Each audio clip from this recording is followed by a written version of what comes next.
நீங்கள் வந்து சூப்பர் ஸ்டாருக்கு சல்யூட்டுன்னு சொல்கிறீங்க. 50 hours கண்டினியூஸாக பண்ணதுனால நான் உனக்கு ஒரு சல்யூட் வைக்கிறேன். மிகப்பெரிய விஷயம். நாங்கள் அந்த கதை சொல்லும்போதே வந்து ஒரு பெரியவர், ஒரு வயசான சாமியார் ஒருத்தர் வராரு, அவர் தான் இந்த இதுக்கு ஜமீன்தார் அப்படின்லாம் முதல்ல பேசும்போது அப்போயே நான் சொல்லிட்டேன், சார் இது வந்து ஃபாதர் ரோல் நீங்கள் தான் இப்போ இந்த சாமியார் ரோல் நீங்கள் பண்ணிங்கன்னா தான், இல்லைனா யாரோ வந்து உங்களுக்கு இது பண்ணுற மாதிரி இருக்கும், அது வேண்டாம் சார் அப்படின்னு சொல்லி சொன்னது. அது பெருசாக ஒர்க் அவுட் ஆச்சு அந்த ஃப்ளாஷ்பேக். ஸோ அந்த ஃப்ளாஷ்பேக்கு தான் அதுக்கு வந்து அடிநாதம். கூட்டிகிட்டு இருக்கும்போது இதான் சார் டைலாக். இந்த டைலாக் நீங்கள் எப்படி வேணால் சொல்லிங்க சார், இதெல்லாம் இது திருக்குறள் இல்லை, மாற்றக்கூடாதுன்னு. ஃபுல் ஸ்டாப் கமால்லாம் நீங்கள் போட்டாலும் போடுங்க, போடாமல் போடுங்க, எங்கே அழுவுங்க, இதான் மேட்ரு. நான் இது உனக்கு என்னம்மா குறைச்சல், நான் இருக்கேம்மா, உனக்கு என்னம்மா பெரிய பெரிய ஆளுகள்லாம் வெயிட் பண்ணுவாங்கம்மா, நான் கட்டி வைக்கிறேம்மா உனக்கு, ஆனால் உனக்கு மனசு பிடிச்ச மாப்பிள்ளை என்னால் கட்டி வைக்க முடியலையம்மா அப்படின்னு நீங்கள் ஃபீல் பண்ணுங்கள், வேறு ஒன்றும் இல்லை. அவ்வளோதான் சொன்னேன்.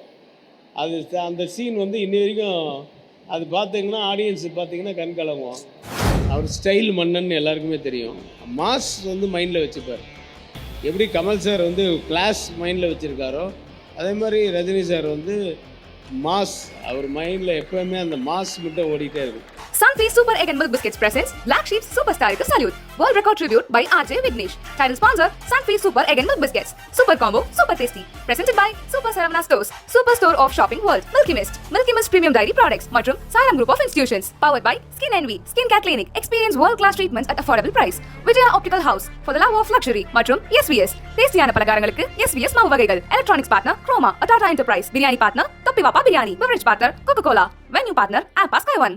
Sunfeast super egg and milk biscuits வழங்கக்கூடிய பிளாக் ஷீப் சூப்பர் ஸ்டாருக்கு சல்யூட். ஒரு 50 மணி நேர தொடர் podcast live world record attempt. அதுவும் நம்மளுடைய சூப்பர் ஸ்டார் அவர்களுடைய 50 ஆண்டு கால திரைப்பயணம், 49 ஆண்டுகள் முடிஞ்ச 50வது ஆண்டில் அடியெடுத்து வைக்கக்கூடிய இந்த நேரத்தில் கண்டிப்பாக அடுத்த வருஷம் இதுக்கான நிறைய கோலாகலமான கொண்டாட்டங்கள் இருக்க போகுது. பட் அதில் முதலாவதாக அந்த கொண்டாட்டத்தை நம்ம எடுத்து பண்ணணும் அப்படின்னு ஆசைப்பட்டு பிளாக் ஷீப் டீமோட சேர்ந்து ஆர்ஜே விக்னேஷ் ஆகிய நான் நம்மளுடைய தலைவருக்கு கொடுக்கக்கூடிய ஒரு ட்ரிபியூட் ஈவெண்ட் தான் இது. அண்ட் இந்த ஈவெண்ட்டில் அந்த 50 மணி நேரங்களில் நம்ம 25 மணி நேரத்தை கடந்துட்டோம். எஸ், ஸோ கண்டிப்பாக நீங்கள் எல்லாரும் தொடர்ந்து கொடுத்துக்கிட்டு இருக்கக்கூடிய சப்போர்ட், ஃபோனில் பேசுகிறவங்களுடைய அந்த நெகிழ்ச்சியான வார்த்தைகள், இங்கே வந்து நம்மளை நேரில் வாழ்த்து வருகை தரக்கூடிய விருந்தினர்கள், இப்படி எல்லா பக்கம் இருந்தும் கிடைக்கக்கூடிய அந்த பாசிட்டிவிட்டி எல்லாத்துக்கும் மேலே இந்த ரெக்கார்டை ஆரம்பிக்கிறப்போ ஒரு வார்த்தை சொன்னேன். இது எப்படி முடியும்னா எனக்கு எந்த நம்பிக்கையும் இல்லை. இதுக்கு முன்னாடி நான் இதை ட்ரை பண்ணி கூட பார்த்ததில்லை, எத்தனை மணி நேரம் பேச முடியும்னு. ஆனால் தலைவரை பற்றி பேசுகிறோம், நடந்துரும் அப்படின்னு நினச்சி தான் ஆரம்பித்தோம். ஸோ இப்போ வரலையும் 25 மணி நேரங்களை கடந்திருக்கோம். இந்த பிரேக் ஒரு லாங்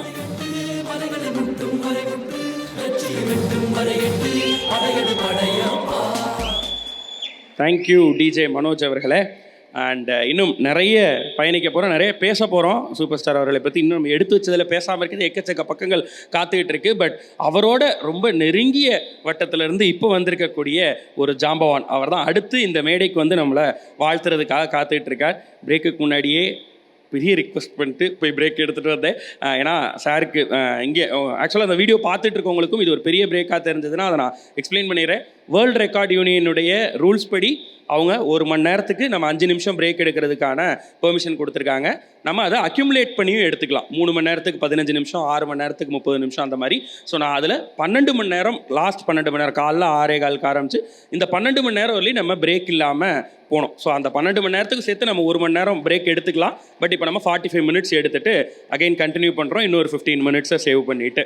ஸோ இன்னும் போக போக தொண்டையுடைய நிலைமையும் கருத்தில் கொண்டு இந்த 15 நிமிஷத்தை சேவ் பண்ணியிருக்கோம். வித் ஆல் யுவர் பிளெஸிங்ஸ் நிச்சயமாக இது நல்லபடியாக தான் போயிட்டுருக்கு, இன்னும் சிறப்பாக தான் போகும். அண்ட் இப்போது அந்த திரைத்துறை ஜாம்பவானவர்கள் நம்மளை வந்து வாழ்த்தி சூப்பர் ஸ்டாரோடான அவருடைய பயணத்தை நம்ம கூட ஷேர் பண்ணுறதுக்கு இப்போ பிளாக் ஷீப்ஸ் சூப்பர் ஸ்டாருக்கு சல்யூட்டுக்கு வர போகிறோம். It's time to welcome none other than அவர் very own K Ravikumar sir அவர்கள் on to the sets of Black Sheep's super ஸ்டாருக்கு சல்யூட்.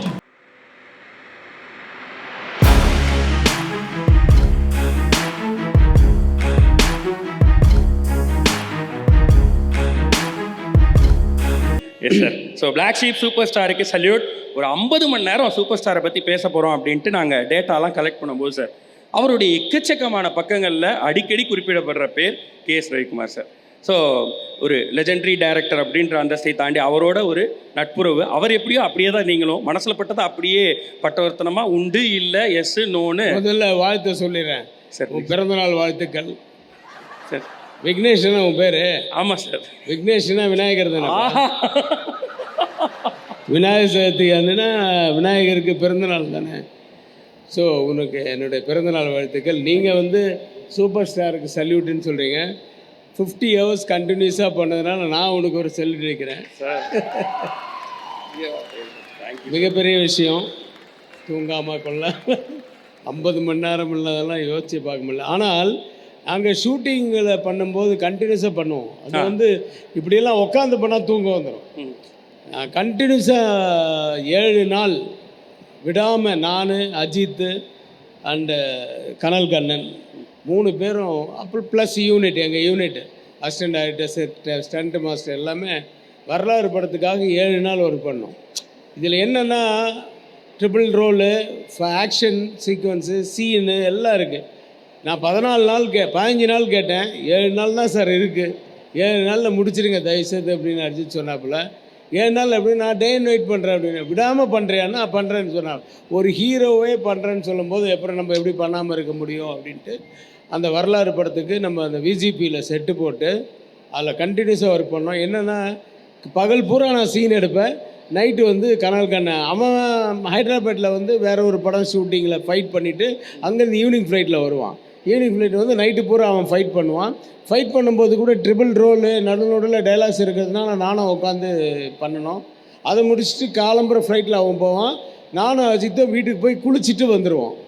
அவ்வளோதான். குளிச்சுட்டு ப்ரஷ் பண்ணிவிட்டு குளிச்சுட்டு வந்துடுவோம். அந்த மாதிரி 7 நாள் பண்ணோம். ஆனால் அது வந்து நடந்துகிட்டே இருப்போம், இது பண்ணுவோம். இந்த மாதிரி ஒரு இடத்துல உட்காந்தோன்னு வச்சுங்களேன் ரொம்ப டயர்டாகிடும். நான் கூட அந்த இதில் ஃபைட்டில் ஏதாவது ஆக்ஷன் சீக்வன்ஸ் கொஞ்சம் லைட்டிங் லேட்டாக இருக்கும்போது நம்ம உட்காந்து அப்படி தூங்குவேன், அப்படியே இழுக்கும். பட் அதெல்லாம் அனுபவிச்சவங்களுக்கு தெரியும் இது எவ்வளோ கஷ்டன்ட்டு. அதனால தான் நான் சல்யூட் பண்ணேன் sir. Thank you sir, love you sir. பெரிய வார்த்தைகள் சார், ரொம்ப சந்தோஷம் சார். அண்டு சூப்பர் ஸ்டாரை பற்றி தான் பேசிகிட்டு இருக்கோம் சார். அவருடைய பக்கங்களில் நிச்சயமாக உங்களுடைய பேர் இருந்திருக்கு, ஏற்கனவே நான் சொன்னது தான். பிரம்மாண்டம்னா பெரிய பிரம்மாண்டம். முத்து வந்து ஒரு 23 வாரங்கள் ஜப்பானில் ஓடுறது அப்படிங்கிறது அப்போல்லாம் வந்து பேன் இண்டியா படங்களே கிடையாது. நீங்கள் அப்போ பேன் வேர்ல்டு படங்கள் பண்ணியிருக்கீங்க. ஸோ முத்து படையப்பா பண்ண அந்த பிரம்மாண்டமான வசூல் சாதனை, இப்படி உங்களுடைய காம்பினேஷன் அது 2 பேருக்குமான அந்த சிங்க் எப்படி உருவாச்சு, எங்கேருந்து இது தொடங்க? முத்துவெல்லாம் வந்து அவர் ஃபஸ்ட்டு என்னோடய குரூப்பை கூப்பிட்டு ஒரு லைன் சொன்னார். ரொம்ப சின்ன லைன் தான். அந்த லைன் சொல்லிவிட்டு ஸ்க்ரீன் ப்ளே பண்ணுங்க அப்படின்னாரு. நாங்கள் உட்காந்து ஸ்க்ரீன் ப்ளே பண்ணோம். அந்த லைன் வந்து ஒரு முதலாளியும் தொழிலாளியும் ஒரு பெண்ணை காதலிக்கிறாங்க. முதலாளி வந்து பெரிய ஜமீன்தார், அவர் பையன் தொழிலாளி வந்து அவர்கிட்ட சேரட் ஓட்டுறவராக இருக்கார். அந்த பொண்ணு வந்து நாடக நடிகை. இந்த நாடக நடிகை மேலே 2 பேருக்கும் காதல் இருக்குது. இது எப்படி கை கூடுது அப்படிங்கிறது தான் கதை. அதுதான் அவுட்லைன். அதுக்கப்புறமா சீன்ஸ் எல்லாம் கொஞ்சம் சொன்னார். கொஞ்சம் அங்கங்கே கொஞ்சம் அப்படி சொன்னார். நாங்கள் உட்காந்து ஃபுல்லாக ஸ்க்ரீன் ப்ளே பண்ணோம். கிட்டத்தட்ட ஸ்க்ரீன் ப்ளே எல்லாம் முடிச்சதுக்கப்புறமா சொல்கிறாரு, இது தேன்மாவின் கொம்பத்துன்னு ஒரு படம் இருக்குது மலையாளத்தில், பிரிண்ட் வர வச்சுருக்கேன் பாருங்கன்னாரு. அந்த கதை தான் நான் உங்களுக்கு சொன்னதுன்னு. ஆக்சுவலாக அவர் சொன்னது அது பாஷா மாதிரியே தான். அந்த ஹிந்தி படம் பார்த்தீங்கன்னா அந்த லைன் மட்டும்தான் எடுத்திருப்பாங்க. அதே மாதிரி இவர் அந்த லைன் மட்டும் எடுத்துக்கிட்டு எங்ககிட்ட வேறு கதை பண்ண சொல்லியிருக்காரு. சரி, ஏன் சார் முதலே காமிச்சிருக்கலாம்ல, இவ்வளோ முதலே காமிச்சிருந்தா நீங்கள் இந்த சீன்ஸே பண்ணியிருப்பீங்க. அதனால தான் இப்போ புதுசாக வந்திருக்கு. முதல்ல நான் அதில் என்னன்னா இவர் சொன்ன அவுட்லைன் மட்டும்தான் இருக்குது, வேறு எதுவுமே இல்லை. ஆனால் அந்த கேரளாவுக்கு தப்பிச்சு போகிற எபிசோடு இருக்குல்ல, அது அவர் சொன்னார். ஆனால் சீன்ஸ் எல்லாம் பார்த்திங்கன்னா அதில் வேறு மாதிரி இருக்குது, அது வேறு மாதிரி இருக்கும். ஆனால் நாங்கள் அந்த கதை சொல்லும்போதே வந்து ஒரு பெரிய ஒரு வயசான சாமியார் ஒருத்தர் வராரு, அவர் தான் இந்த இதுக்கு ஜமீன்தார் அப்படின்லாம் முதல்ல பேசும்போது அப்போயே நான் சொல்லிட்டேன், சார் இது வந்து ஃபாதர் ரோல் நீங்கள் தான், இப்போ இந்த சாமியார் ரோல் நீங்கள் பண்ணிங்கன்னா தான், இல்லைனா யாரோ வந்து உங்களுக்கு இது பண்ணுற மாதிரி இருக்கும், அது வேண்டாம் சார் அப்படின்னு சொல்லி சொன்னது. அது பெருசாக ஒர்க் அவுட் ஆச்சு. அந்த ஃப்ளாஷ்பேக் ஸோ அந்த ஃப்ளாஷ்பேக்கு தான் அதுக்கு வந்து அடிநாதம். அதெல்லாம் அதில் கிடையாது. தேன்மாவின் கும்பத்தில் அதெல்லாம் கிடையவே கிடையாது. அந்த முதலாளியும் தொழிலாளியும் ஒரு பெண்ணை காதலித்தார்கள் அப்படிங்கிறது மட்டும்தான் இருக்கும். ஸோ மற்றபடி வேறு எதுவும் இருக்காது அதில். ஸோ அப்படி தான் ஆரம்பிச்சது அது. சார் அது ஆல்மோஸ்ட் அது ரீமேக் இல்லை, லைன் மட்டும் எடுத்து ஆமாம், அந்த நம்ம லைன் மட்டும் எடுத்து லைக் அபய் சண்முகி வந்து எப்படி வந்து மிஸ்ஸஸ் டவுட்ஃபேர்லேருந்து தன் மகளுக்காக அவள் வீட்டுக்கே ஒரு வேலைக்காரனா இல்லை வேலைக்காரியாக உள்ளே போகிறாரு ஹீரோ அப்படிங்கிறது தான் மிஸ்ஸஸ் டவுட்ஃபேர். மற்றபடி வேறு எதுவுமே இருக்காது. அதில் ஒரு ஜெமினி கணேசன் கேரக்டர் இருக்காது, ஒரு நாகேஷ் கேரக்டர் இருக்காது, ஒரு டெல்லி கணேஷ் கேரக்டர் இருக்காது, ஒரு மணிவண்ணன் கேரக்டர் இருக்காது, நாசர் கேரக்டர் இருக்காது. இது எதுவுமே கிடையாது. அப்படின்னா எப்படி மிஸ்ஸஸ் டவுட்ஃபேர் வரும்? ஸோ இது எல்லாமே ஆட் பண்ணல. இதெல்லாம் இல்லைன்னா அபய் சண்முகே இல்லையே. அந்த மாதிரி அந்த லைன் மட்டும் எடுத்துகிட்டு பண்ணது. அப்படி தான் அபய் சண்முகி பண்ணது. இதெல்லாமே வந்து இவங்க பண்ணது தான், இவங்க சொன்னது தான். கமல் சார் சொன்னது தான், அது ரஜினி சார் சொன்னது தான். அப்புறமா தான் தெரியும் அது வந்து ஒரு இன்ஸ்பிரேஷன் வந்து ஃப்ரம் அனதர் ஃபிலிம் அப்படின்ட்டு. பட் நான் பண்ண படம்லாம் எல்லாமே வந்து உண்மையாக தட் இஸ் முதல்லேருந்து ஒருத்தருக்கு உதிச்சு அப்படி பண்ணது தான். சேரன் பாண்டியன், நாட்டாமை, புருஷ லட்சணம், இந்த மாதிரி படங்கள்லாம். புருஷ லட்சணம் வந்து பி வாசுவோட கதை. இந்த மாதிரி நிறைய படங்கள் அது வந்து பண்ணது. பட் ரஜினி சார் கமல் சார்கிட்ட வரும்போது அந்த இன்ஸ்பிரேஷனுக்காக அதை எடுத்துக்கிட்டோம். சார் சூப்பர் ஸ்டார் அவர்களை நாங்கள் ஸ்க்ரீனில் பார்த்து கொண்டாடி இருக்கோம். நீங்கள் அவரை இயக்கியிருக்கீங்க, அவருடைய எல்லா அதாவது பர்சனல் பக்கங்களும் உங்களுக்கு தெரிஞ்சிருக்கும். ஸோ உங்களுக்கும் அவருக்குமான கெமிஸ்ட்ரி உருவாகிறதுக்கான ரொம்ப முக்கியமான காரணம் என்ன சார்? இவ்வளோ பெரிய ஹிட்ஸ் கொடுக்குற அளவு கெமிஸ்ட்ரி உருவாகிறது. கெமிஸ்ட்ரி அப்படிங்கிறது நம்மளுடைய பழக்கத்தில் ஏற்படுறது தானே தவிர அது வந்து கெமிஸ்ட்ரி ஆன் அப்படின்னா வந்து அது வந்து நம்ம ஒருத்தர் பழகிற விதத்தில் ஒருத்தர் விட்டு கொடுக்குற மனப்பான்மை இருக்கணும். அது ஹஸ்பண்ட் அண்ட் ஒய்ஃப் எப்படி விட்டு கொடுத்தா அந்த வாழ்க்கை நல்லா இருக்குமோ அதே மாதிரி தான் ஃப்ரெண்ட்ஸ் எப்படி விட்டு கொடுத்தா அவங்களுடைய கடைசி வரைக்கும் அவங்க ஃப்ரெண்ட்ஸாக இருப்பாங்களோ அதே மாதிரி தான் டைரக்டர்ஸு, ப்ரொடியூசர்ஸ் அண்ட் ஆக்டர்ஸ் எல்லாமே விட்டு கொடுக்குற மனப்பான்மை நமக்கு இருக்கணும். ஃபஸ்ட்டு ஈகோ இருக்கக்கூடாது. ஈகோ நமக்கு இல்லைனாவே அவங்களுக்கும் இருக்காது.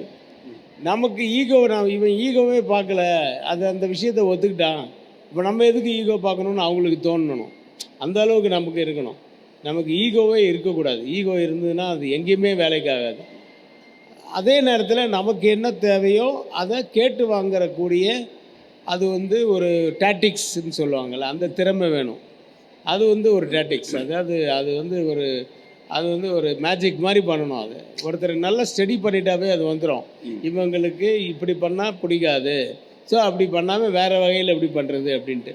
அது மட்டும் இல்லாமல் நானும் வந்து நாட்டாமைக்கு அப்புறம் தான் இவங்க பெரிய பெரிய ஆர்டிஸ்ட் எல்லாம் பார்க்குறேன்.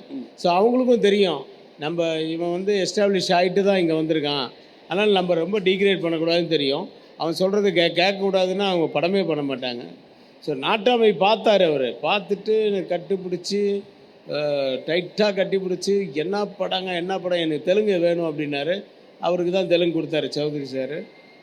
அதுதான் ஃபஸ்ட்டு ஒரு இன்டிமேசின்னு ஒன்று வந்தது. அதுக்கப்புறம் அடிக்கடி மீட் பண்ணோம். பாட்ஷா படத்தை போய் பார்க்க சொன்னார், அது கருத்து சொல்ல சொன்னார். இது மாதிரிலாம் மீட் பண்ணி அப்புறம் தான் எனக்கு ஒரு படம் பண்ணுறீங்களான்னு கேட்டார். பண்ணலாம் சார், கதை வச்சுருக்கீங்களா, இல்லை எப்படி வேணாலும் சார், நான் ஒரு லைன் சொல்கிறேன்னு சொல்லி தான் இந்த லைன் சொன்னார் Muthu. Okay, super sir. So ஒரு ஆக்டராக சூப்பர் ஸ்டார் எப்படிப்பட்ட ஒரு ஆர்டிஸ்ட்? ஆக்டராக வந்து அவர் எப்படிப்பட்டவர்ன்றது நான் சொல்லி தான் ஜனங்களுக்கு தெரியணுமா? அவர் வந்து ஆக்டராக வந்து அவர் ஸ்டைல் மன்னன் எல்லாருக்குமே தெரியும். மாஸ் வந்து மைண்டில் வச்சுப்பார். எப்படி கமல் சார் வந்து கிளாஸ் மைண்டில் வச்சுருக்காரோ அதே மாதிரி ரஜினி சார் வந்து மாஸ் அவர் மைண்டில் எப்போவுமே அந்த மாஸ் மட்டும் ஓடிக்கிட்டே இருக்கும். எல்லாருக்கும் பிடிக்குமா? ஒரு சாராருக்கு மட்டும் பிடிக்கணும்னு அவசியம் இல்லை, எல்லாருக்கும் பிடிக்கணும். அதுதான் மாஸ்ன்றது. அந்த மாஸ் வந்து மைண்டில் இருந்துகிட்டே இருக்கும் அவருக்கு. அதுக்கேற்ற மாதிரி சீன்ஸ் நம்ம எதாவது சொன்னால் கூட அதை எதாவது கரெக்ஷன் சொல்லுவார். ஆனால் ஷூட்டிங்கில் எதுவுமே பேச மாட்டார். நம்ம என்ன சொன்னாலும் செஞ்சுருவார். அதனால் வந்து எந்த பிரச்சனையும் இல்லை. ஆக்டர் வந்து வெரி கிரேட் ஆக்டர். ஆக்சுவலாக ஒரு சம்பவம் ஞாபகம் வருது. முத்து படத்தில் அந்த அழுதுகிட்டே வீட்டை விட்டு போவார். விடுகதையான்ற வாழ்க்கைன்ற பாட்டு இருக்குல்ல, அதுக்காக ஷார்ட்ஸ் எடுத்துகிட்டு இருக்கேன். அப்போது வந்து அது முடிஞ்சதுக்கப்புறம் ஃபைட்டு, அதுக்கு முன்னாடி வந்து அந்த ஃபைட்டில் அவரை அடித்து தூக்கி போடுறதெல்லாம் இருக்குல்ல, அதுக்காக கனல் கண்ணா வந்தான். முடிச்சுட்டு அவன் போனோம். அவன் போகாமல் அங்கேயே உட்காந்து இதை பார்த்துட்டு இருந்தான். அப்படியே ஃபீல் பண்ணி பார்த்துட்டு ஆக்ட் பண்ணிட்டு அப்படியே போகிறாரு அவர். அவர் போயிட்டு வந்தோடனே நேராக போய் பக்கத்தில், சார் நல்லா நடிக்கிறீங்க சார் நீங்கள் அப்படின்னா.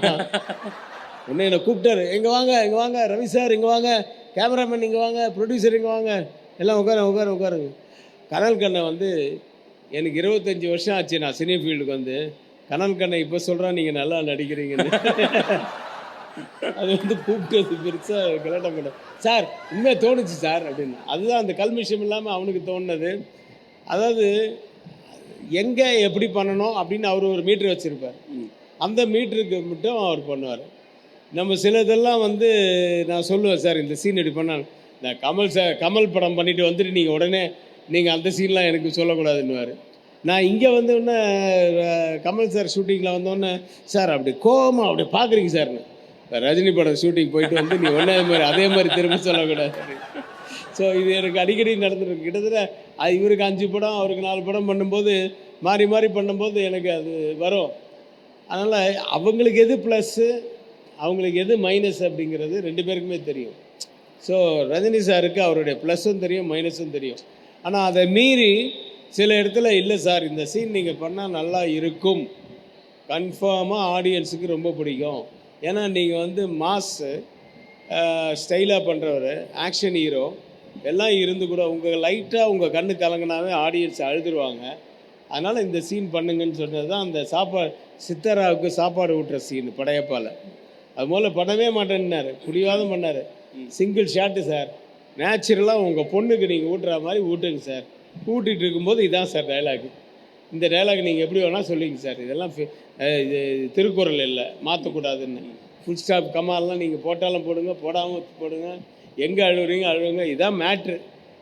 நான் இது உனக்கு என்னம்மா குறைச்சல், நான் இருக்கேம்மா, உனக்கு என்னம்மா பெரிய ஆளுகள்லாம் வெயிட் பண்ணுவாங்கம்மா, நான் கட்டி வைக்கிறேம்மா உனக்கு, ஆனால் உனக்கு மனசு பிடிச்ச மாப்பிள்ளையை என்னால் கட்டி வைக்க முடியலையம்மா அப்படின்னு நீங்கள் ஃபீல் பண்ணுங்கள், வேறு ஒன்று. அவ்வளோதான் சொன்னேன். அது அந்த சீன் வந்து இன்னி வரைக்கும் அது பார்த்தீங்கன்னா ஆடியன்ஸு பார்த்தீங்கன்னா கண் கலங்குவோம். ஏன்னா ரஜினி சாரே கண் கலங்கும் போது அவங்களுக்கு அந்த ஃபீல் இருக்கும். ஸோ அந்த மாதிரி சில இதெல்லாம் வந்து நம்ம அது அவருக்கு வந்து அது மைனஸ் அப்படின்னு நினச்சிட்டு இருந்தார். இல்லை, இந்த மாதிரி சீனும் நீங்கள் பண்ணலாம், 1-2 சீனில் ரொம்ப பெருசாக அழுதெல்லாம் இது பண்ண வேணாம்னு அன்றைக்கி அதை சொல்லி ஒத்துக்க வச்சது. ஸோ அவங்கவுங்க ப்ளஸ்ஸுக்கு ஏற்ற மாதிரி அவங்கவுங்க நடிக்கிறாங்க, அவங்கவுங்க மாசுக்கு ஏற்ற மாதிரி அவங்கவுங்களுக்கு பேர் புகழ் எல்லாம் வருது. பட் இந்த வயசுலேயும் இப்போ அந்த இது பார்த்தேன், அந்த வேட்டைன்னா அதில் அந்த கண்ணாடி போடுறது அந்த ஸ்டைலு, அதெல்லாம் வந்து நான் யோசித்து கூட பார்க்கல. அதெல்லாம் அவர் அப்படி போட்டார்னா அப்படி போடுறது. ஏன்னா நிறைய சிகரெட் போட்டு பார்த்துருக்கோம், இந்த கண்ணாடியும் அது மாதிரி போட்டு அது மேக்னெட்டு போய் ஒட்டுறது இருக்குல்ல, அது மாதிரி கண்ணாடி என்கிட்ட இருக்குது. ஆனால் நான் இப்படி போட மாட்டேன், அது வச்சு தான் போட முடியும். நம்ம அப்படி போட்டால் போய் ஒட்டிக்குது அப்படிங்கிறது தெரியாது. இனிமேல் போய் ட்ரை பண்ணுவோம். ஸோ அவர் அது வேறு யோசிக்கிட்டே இருப்பார், என்ன டைலாக் சொல்லலாம், பஞ்ச் டைலாக் என்ன சொல்லலாம். ஒரு படம் ஒன்று ஃபிக்ஸ் ஆகிடுச்சு அப்படின்னா அவர் உட்காந்து தூங்கிட்டு அப்பா இன்னும் ஒரு 6 மாதத்துக்கு வேறு எதுவும் யோசிக்க வேணாம், வேறு எதுவும் பண்ண வேணான்றதெல்லாம் இல்லை, யோசிச்சுட்டே இருப்பார். இந்த சீனில் என்ன பண்ணலாம், அந்த சீனில் என்ன பண்ணலாம், என்ன பஞ்ச் டைலாக் நம்ம ஆடியன்ஸுக்கு கொடுக்கலாம், இந்த படத்தில் என்ன மாதிரி ஒரு ஆக்ஷன் கண்டினியூட்டி ஆக்ஷன் இருக்குல்ல, மாஸ் ஆக்ஷன், இதே இந்த மாதிரி கண்ணாடி போடுறது, சிகரெட் போடுறது, ஏதாவது ஒன்று யோசிச்சுட்டே இருப்பார் மைண்ட். அது வந்து ரஜினி சார் பேசிக்கிட்டே இருப்பார், ஆனால் மைண்டில் ஓடிக்கிட்டே இருக்கும். இந்த கமல் சார்கிட்ட நீங்கள் போய் ஒரு கதை சொல்லன்னு போனீங்கன்னா 5 கதை அவர் சொல்லுவார் ஒரு மணி நேரத்தில். அது மாதிரி இவர் யோசிச்சு தனிமை தான் இவருக்கு பிடிக்கும், ஒரு கூட்டத்தோடு இருக்கிறது தான் கமல் சாருக்கு பிடிக்கும். ஒரு ஒரு ஃப்ரெண்ட், ஒரு சார்ட் ஆஃப் ஃப்ரெண்ட்ஸ் வச்சுருப்பார் Kamal sir.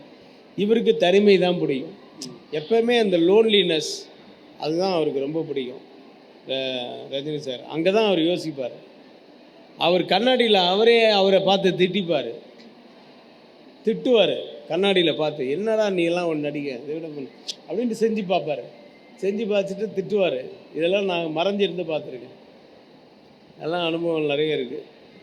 Both are great artist. Rajini சார்லாம் வந்து அவர் வந்து இந்த இந்த வயசுலையும் இப்படி போகுது. அதுவும் அவர் உடம்பு சரியில்லாமல் டிரான்ஸ்பிளான்ட் பண்ணியிருக்கு. அதெல்லாம் முடிச்சுட்டு அதெல்லாம் ராணாவில் தான் நடந்தது. ராணான்னு ஒரு படம் இல்லைன்னா எப்போ வந்திருக்கும், பாகுபலிக்கு முன்னாடி. அது ஒரு ஹிஸ்டாரிக்கல் சப்ஜெக்ட். அப்படி இப்போ உடம்புலாம் சரி, அவர் உயிருக்கு போராடி எல்லாரும் பயந்துட்டு இருக்க நேரத்தில் எல்லாரும் என்னுடைய அசிஸ்டன்ட் எடுத்துலாம் போய் மொட்டை போட்டு வந்தாங்க. கார்த்திக், சபரிகிரேசன் 2 பேர் போய் மொட்டை போட்டு வந்தாங்க திருப்பதிக்கு போய். ஸோ அப்படி உலகம் பூரா அவருக்காக வேண்டுதல் பண்ணி அந்த வேண்டுதல்லையோ அவருக்கு உடம்பு சரியாயிட்டு மறுபடியும் வந்து ரெஸ்ட் எடுப்பாருன்னு பார்த்தா கோச்சரியான்னு ஒன்று பண்ணோம். அது வந்து லண்டனில் பண்ணோம். ஃபுல்லாக ஏசி ஃப்ளோரு, ஒன்றே காஸ்டியூம்ஸ் எல்லாம் கிடையாது. அவங்க கொடுக்குற அந்த க்ரீன் ட்ரெஸ்ஸு அவ்வளோதான். ஆனால் அதுக்கப்புறம் லிங்கா பண்ணது நான் தான் முதல்ல பண்ணேன். முதல்ல இவரை வந்து லைவாக மறுபடியும் பண்ணுறோம் ஆஃப்டர் 3-4 வருஷம் கேப்புக்கு அப்புறம் அப்படின்னு சொல்லிட்டு பண்ணும்போது கூட அப்போவும் அந்த இது இருந்தது. நான் கரெக்டாக ஒரு நாளைக்கு வந்து 8 மணி நேரம் தான் பண்ணணும். அந்த 8 மணி நேரத்தில் கூட 2 மணி நேரத்துக்கு ஒரு வாட்டி கேப் விடுவேன், ரெஸ்ட்டு மாதிரி விடுவேன். அவர் அதெல்லாம் அக்யூமுலேட் பண்ணிட்டு ½ அன் ஹவராக 1 ஹவராக பண்ண நீ பண்ணுற மாதிரி அந்த மாதிரி. ஸோ அவ்வளோலாம் அவர் கஷ்டப்பட்டு இன்னும் அதுக்கப்புறம் பார்த்தீங்கன்னா 8 படம் பண்ணிட்டார். அதெல்லாம் கிரேட். அதெல்லாம் அவர் ஸ்ட்ரெயின் பண்ணி பண்ணுறாரா இல்லை ரெஸ்ட் எடுத்து பண்ணுறாரா அதெல்லாம் தெரியலை. ஆனால் என்கிட்டையும் சொல்லுவார், சும்மா மட்டும் இருக்காதீங்க, ஏதாவது பண்ணிகிட்டே இருங்க. நம்ம ரத்தம் எப்பவுமே சூடாக இருக்கணும் அப்படின்வார்.